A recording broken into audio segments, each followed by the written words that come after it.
再挖下去就遇到其他的人。老窝，哇靠！你这肚子是红的。有老板叫我来干活，我骑着挖机马不停蹄的就赶来了。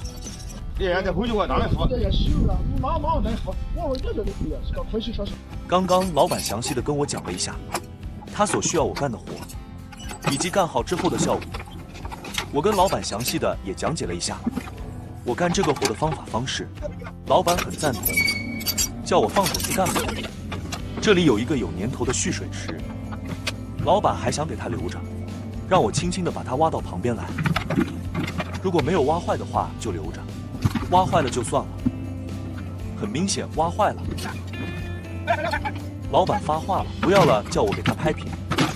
前戏结束，现在挖机正式开始干活。今天的任务就是挖2个坡，把上面这个坡的土甩到下面，再把下面的坡连到上面的土块，装车拉出去。今天的活就是这么简单，我帮这个草给挖下来，吓得老板急忙招手。老板又详细的跟我讲了一遍我所需要干的活，就怕我把它挖多了。好了好了，我想把它上面的草给挖掉一些。既然老板这么说，我就不挖了，我把这个多余的土甩下来吧。由于它这个地方太狭窄了，房子旁边货车上不去，所以必须得分2步才能装车。第一步先把上面的土甩到下面来，这个护坡是已经塌方了的，需要挖掉重新修，所以先把土甩到下面来，然后再从下面装车。这上面挖下来，大部分土全部甩下来之后，挖机开始修坡了。实话实说，这种土质特别适合挖机修坡。来，大家帮我科普一下，这个东西到底是什么玩意？我用排除法，首先它不是兔子。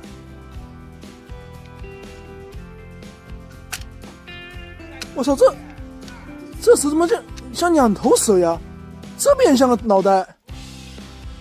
哇，这蛇牛逼啊！你看，我一碰，看泥鳅吧？你见过那个腹部是那个红色的泥鳅啊？那怎么有2个头？对啊，我也感觉看，这个也是头，看这边这个是头是吧？这边也是头。那是尾巴？不会吧？这个尾巴动得这么像头啊？你看，我靠，这，哇，再挖下去就遇到其他的人。老窝，哇靠，你看肚子是红的。我猜这个蛇应该没毒，为什么？它头是三角形的。三角形更有毒。三角形具有稳定性，应该没毒。来，你试一下。看完了稀奇，继续干活。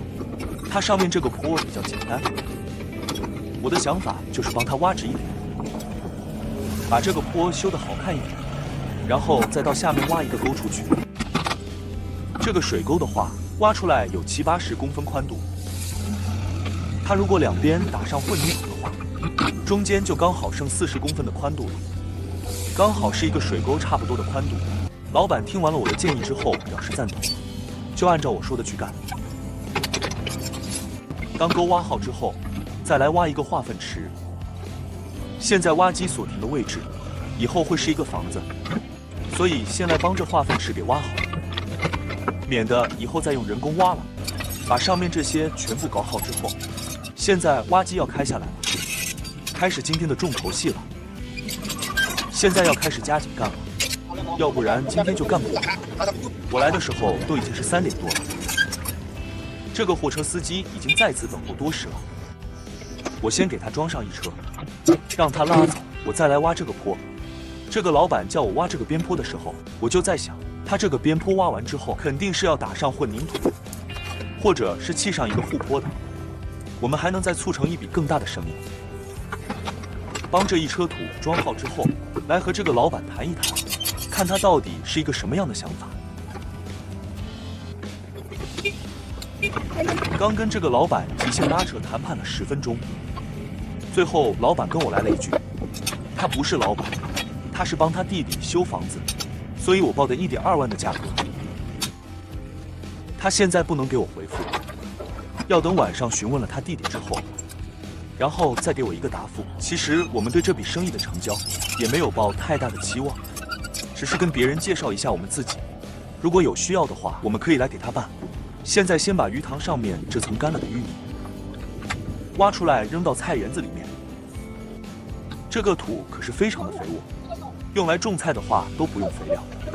在农村干活就是这样的，老板想一出是一出，想到哪里干到哪里，根本没有一个完整的计划，一般都是边干边想。鱼塘里面的淤泥清理完了，现在继续来挖这个边坡。挖这个边坡以前是拿石头随便垒的一个护坡，但是现在看了，现在老板的想法是让我把这个石头连带的土全部给他装车拉出去，是我又给老板支了一个省钱小妙招。